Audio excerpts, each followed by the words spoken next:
இயேசு கிறிஸ்துவில் அன்புக்குரிய சகோதர சகோதரிகளே, ஆரோக்கிய அன்னையினுடைய அன்பு பிள்ளைகளே, அன்பு பக்தர்களே,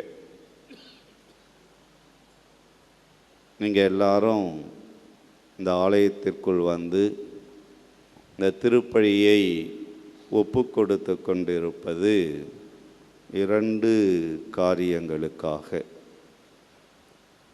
முதலாவது, நீங்கள் இந்த ஆரோக்கிய அன்னையிடத்திலே வேண்டி பெற்ற பயனுக்கு நன்றி சொல்லுவதற்கு. இரண்டாவது, இந்த ஆரோக்கிய அன்னை வழியாக இந்த திருப்பலியை ஒப்பு கொடுத்து எதிர்காலத்திலே ஒரு பயனை அடைவதற்கு. ஒன்று, அடைந்த பயனுக்கு நன்றி கூற, இன்னொன்று, ஒரு பயனை எதிர்பார்த்து நாம் இங்கே வந்திருக்கின்றோம். இன்றைய நற்செய்தியிலே ஆண்டவர் இயேசு நீங்கள் பயன் அடைவீர்கள் என்று சீடர்களை பார்த்து சொல்கின்றார். அந்த இறைவசனத்தை முழுமையாக படிக்க வேண்டுமென்றால், நான் போகாவிட்டால் துணையாளர் உங்களிடம் வரமாட்டார், நான் போனால் அவர் உங்களிடம் அனுப்புவேன் என்று சொல்கின்றார். அதற்கு முன்னதாக நான் போவதால் நீங்கள் பயனடைவீர்கள் என்று சொல்கிறார். ஆக நான் உங்களை விட்டு பிரிந்து போவதால் நீங்கள் பயன் அடைவீர்கள் என்று சொல்கின்றார். இயேசு சீடர்களை விட்டு பிரிந்து போவதால் அடையப் போகின்ற ஒரு பயன் என்னவென்றால், அவர்கள் தமத்திருத்துவத்தின் மூன்றாவது ஆளாகிய தூய ஆவியாகிய கடவுளை பெறப்போகிறார்கள். ஆகவேதான் அவர் சொல்கின்றார், நான் போனை உங்களுக்கு தூய ஆவியை அனுப்புவேன் என்று சொல்கின்றார். இந்த தூய ஆவியார் யார்? இவர்தான் உண்மையை வெளிப்படுத்தும் ஆவியானவர் என்று யோவான் முந்தைய அதிகாரத்திலே சொல்லுகின்றார். இந்த தூய ஆவியானவர் பெந்தகோஸ்தே பெருவிழாவிலே அப்போஸ்தலர் மீது பொழியப்பட்டார். இதை நாம் திருத்தூதர்கள் பணி 2வது அதிகாரம் 1 - 4 முடிய உள்ள இறைவசனங்களிலே படிக்கின்றோம். இந்த தூய ஆவியானவர் திருத்தூதர்கள் மீது இறங்கி வந்ததால் அவர்கள் மிக பெரிய வல்லமையை பெற்றார்கள், ஆற்றலை பெற்றார்கள், சக்தியை பெற்றார்கள்.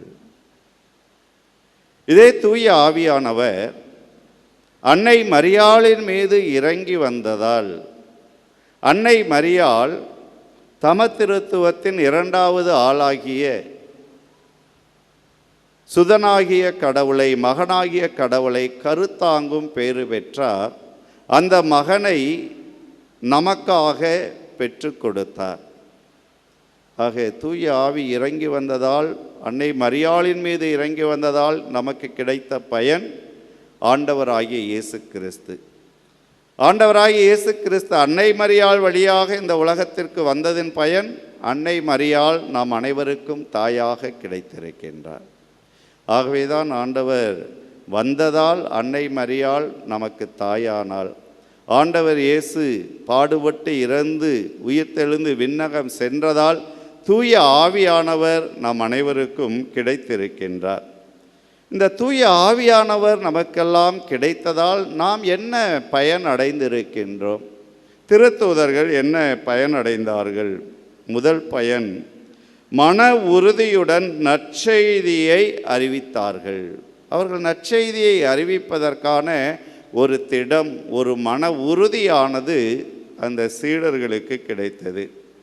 திருத்தூதர் பணி 1வது அதிகாரம் 8வது இறைவசனத்திலே நாம் படிக்கின்றோம், தூய ஆவி உங்களிடம் வரும்போது நீங்கள் கடவுளது வல்லமையை பெற்று எருசலேமிலும் யூதேயா சமாரியா முழுவதிலும் உலகின் கடை எல்லை வரைக்கும் எனக்கு சாட்சிகளாய் இருப்பீர்கள் என்று ஆண்டவர் சொல்கிறார். ஆக தூய ஆவி உங்கள் மீது வரும்போது கடவுளுடைய வல்லமையை பெறுவீர்கள் என்று சொல்கின்றார். இந்த கடவுளுடைய வல்லமையை பெற்றோம் என்றால் நாம் சாட்சிகளாக இருப்போம். சீடர்கள் அதை தான் தங்களுடைய வாழ்க்கையிலே செய்தார்கள். இந்த தூய ஆவியை பெந்தகோஸ்தே நாளிலே பெற்ற பிறகு அறையின் கதவுகளை திறந்து கொண்டு வந்து எருசலேம் தேவாலயத்திற்கு சென்று அங்கே அவர்கள் மன உறுதியோடு போதித்தார்கள்.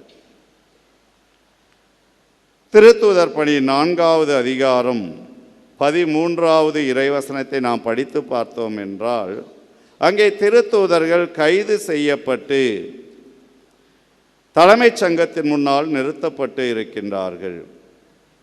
அப்போது அந்த தலைமைச் சங்கத்தினர் என்ன அறிந்து கொள்கிறார்கள் என்றால், பேதுருவும் யோவானும் கல்வி அறிவற்றவர்கள் என்பதை தலைமைச் சங்கத்தார் அறிந்திருந்தார்கள். அவர்களது துணிவை கண்டு வியப்பு அடைந்தார்கள். கல்வி அறிவு இல்லாதவர்கள், ஆனால் அவர்கள் வல்லமையோடு சான்று பகர்கின்றார்கள். அவர்களுடைய துணிவு, உறுதியான மனநிலையை கண்டு அவர்கள் ஆச்சரியப்படுகிறார்கள். ஆக இந்த தூய ஆவியானவர் வருகிற போது கல்வி அறிவு இல்லாதவர்களையும் பேச வைக்கின்றார். அதுதான் கிடைக்கின்ற பயன். இன்றைக்கும் நம்மிலே பலர் அதிகம் படிக்காதவர்கள், கல்வி அறிவு இல்லாதவர், ஆனால் கடவுள் மீது நம்பிக்கை கொண்டு அவர்கள் தூய ஆவியால் ஆட்கொள்ளப்படுகிற போது இந்த நற்செய்தியை எடுத்து உரைப்பவர்களாக நம்மிடையே வாழ்ந்து கொண்டிருக்கிறார். அதே திருத்தூதர் பணி 4வது அதிகாரம் 19வது இறைவசனத்தை நாம் படித்தோம் என்றால், பேதுரு அந்த தலைமைச் சங்கத்தாரை பார்த்து சொல்கிறார். தலைமைச் சங்கத்தார் அவர்களை கண்டிக்கிறார்கள், இயேசுவை பற்றி பேசக்கூடாது என்று. ஆனால் அவர் என்ன சொல், உங்களுக்கு செவி சாய்ப்பதா கடவுளுக்கு செவி சாய்ப்பதா, இதில் கடவுள் பார்வையில் எது முறையானது என நீங்களே தீர்மானித்து கொள்ளுங்கள் என்று உறுதியோடு சொல்லுகின்றார். ஆக எதற்கு நான் கட்டுப்படுவது? கடவுள் எனக்கு பணித்திருக்கிறார், கடவுள் அவருடைய ஆவியை கொடுத்திருக்கிறார், ஆவியால் வல்லமையால் நிரப்பியிருக்கிறார்.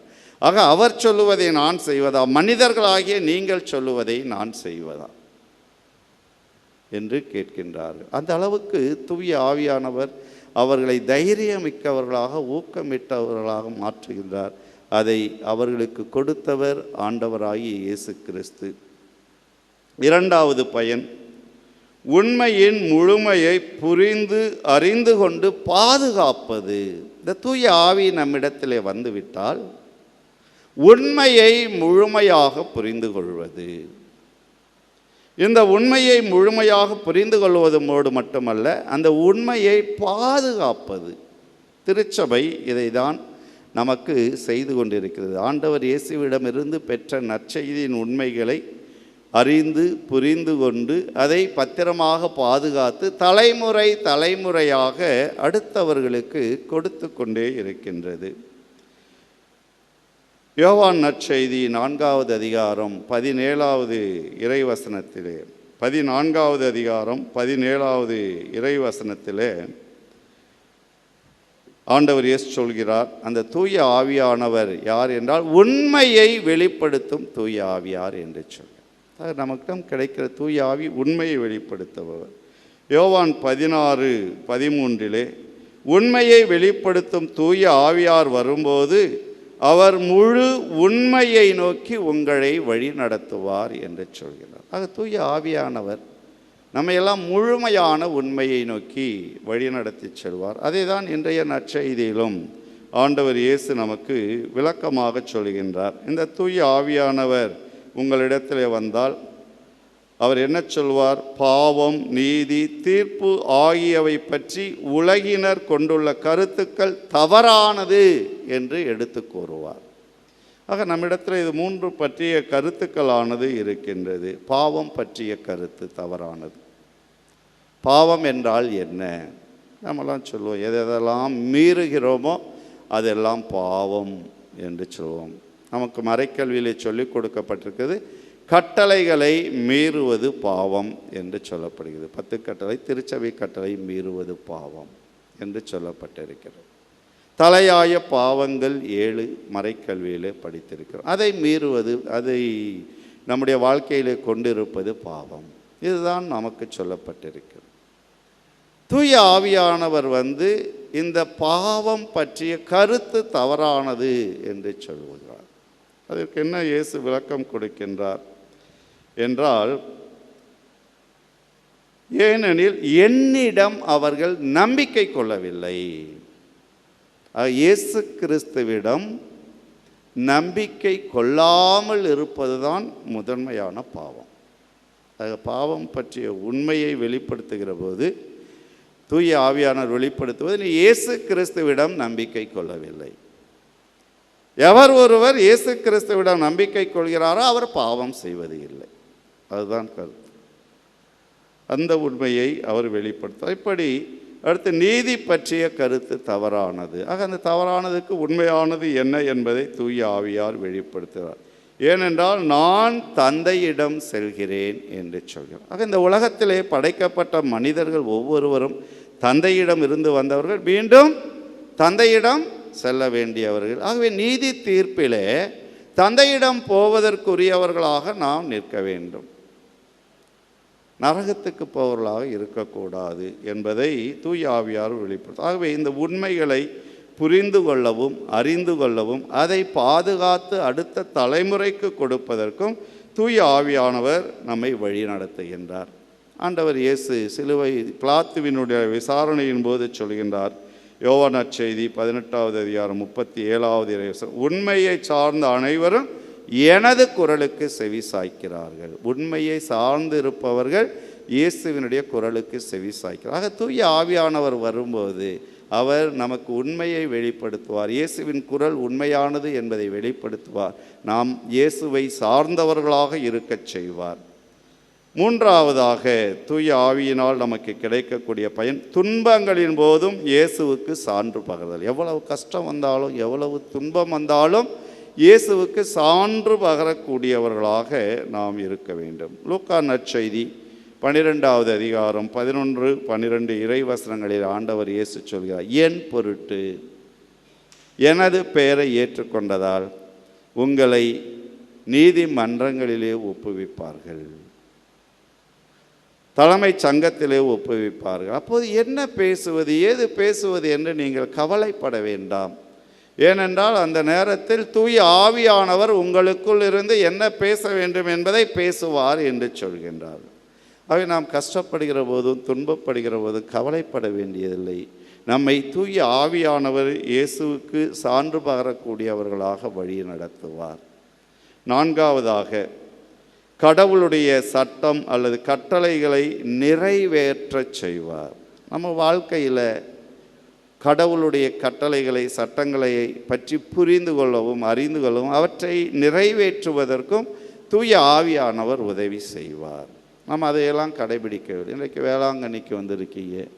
வேளாங்கண்ணியில் இந்த அதிகாலை திருப்பலியில் ஆர்வத்தோடு வந்து திருப்பலியில் அமர்ந்து ஒப்பு கொடுத்து கொண்டு இருக்கின்றோம். ஏனென்றால் இது புனித தலம், அன்னை மரியாளினுடைய திருத்தலம் என்பதனால், இங்கே அன்னை மரியாள் வாழ்ந்து கொண்டிருக்கிறார் என்று நம்புவதனால் அநேகர் நாம் வாழுகின்ற இடத்திலே நம்முடைய பங்கிலே ஞாயிற்றுக்கிழமை திருப்பலியை இதே ஆர்வத்தோடு ஓடி சென்று ஒப்பு கொடுக்கிறோமா என்று சுய ஆய்வு செய்து பார்த்து கொள்வோம். ஞாயிறு திருப்பலியை ஆர்வத்தோடு ஓடி சென்று ஒப்பு கொடுக்கிறோமா? அப்படி இதே மனநிலையிலே நீங்கள் உங்கள் பங்கிலே செய்தீர்கள் என்றால் தூய ஆவியானவர் இந்த கடவுளுடைய கட்டளை, கடவுளுடைய திருநாட்களை பரிசுத்தமாய் அனுசரிக்க மறவாதிருப்பாயாக 10 கட்டளையில் 3வது கட்டளை, திருச்சபை கட்டளையில் ஞாயிற்றுக்கிழமைகளிலும் கடன் திருநாட்களிலும் முழு திருப்பலி ஒப்பு கொடுப்பாயாக என்பது. இந்த கட்டளைகளை உண்மைத்தன்மையை அறிந்து அங்கு திருப்பலியை ஒப்பு கொடுப்பதற்கு ஓடோடி செல்வதற்கு தூய ஆவியானவர் நமக்கு உதவி புரிவார். இந்த திருப்பலியை ஒப்பு கொடுப்பது என்பது தூய ஆவியானவரின் துணை கொண்டு, மூன்றாவது ஆளாகிய கடவுளின் துணை கொண்டு, மகனாகிய ஆண்டவர் இயேசு கிறிஸ்துவை பலியாக ஒப்பு கொடுப்பது, தமத்திருத்துவத்தின் 2வது ஆளாகிய கடவுளை பலியாக ஒப்பு கொடுக்கும். யாருக்கு? தந்தையாகிய கடவுளுக்கு நாம் ஒப்பு கொடுக்கின்றோம். தமத்திருத்துவத்தின் 1வது ஆளாகிய தந்தையாகிய கடவுளுக்கு ஒப்பு கொடுக்கின்றோம். ஆக இந்த மறை உண்மையை நமக்கு தூய ஆவியானவர் உணர்த்தி விட்டார் என்றால் இந்த திருப்பலியை ஒப்பு கொடுப்பதிலே நாம் ஆர்வம் கொள்வோம். அதுதான் கடவுளுடைய கட்டளை, சட்டம் இவற்றை நிறைவேற்றுவதற்குரிய ஆற்றலை, வல்லமையை, அதன் மறைபொருளை உணரச் செய்து நமக்கு கொடுப்பவர் தூய ஆவியார். ஆகவே அன்புக்குரியவர், ஆகவே தான் ஆண்டவர் சொல்கிறார்,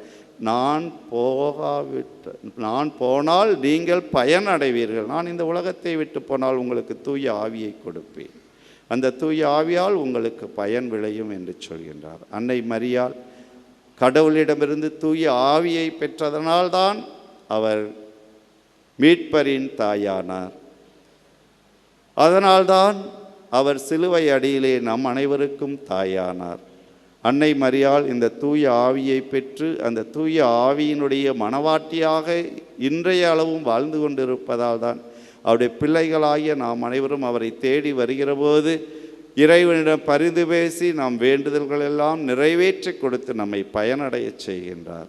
இந்த அன்னை மரியாள் பெற்றுக்கொண்ட அதே தூய ஆவியை, திருத்தூதர்கள் பெற்றுக்கொண்ட அதே தூய ஆவியை நாம் திருமுழுக்கிலும் உறுதி பூசுதலிலும் திருமண அருட்சாதன அருள் பொழிவின் போதும் பெற்றுக்கொண்டிருக்கின்றோம். அந்த தூய ஆவியானவர் அப்போஸ்தலரிடம் செயல்பட்டது போல நம் ஒவ்வொருவரிடமும் செயல்பட வேண்டும். அதற்கான அருளை, ஆசீரை இந்த திருப்பலியை நாம் ஜெபித்து பெறுவோம்.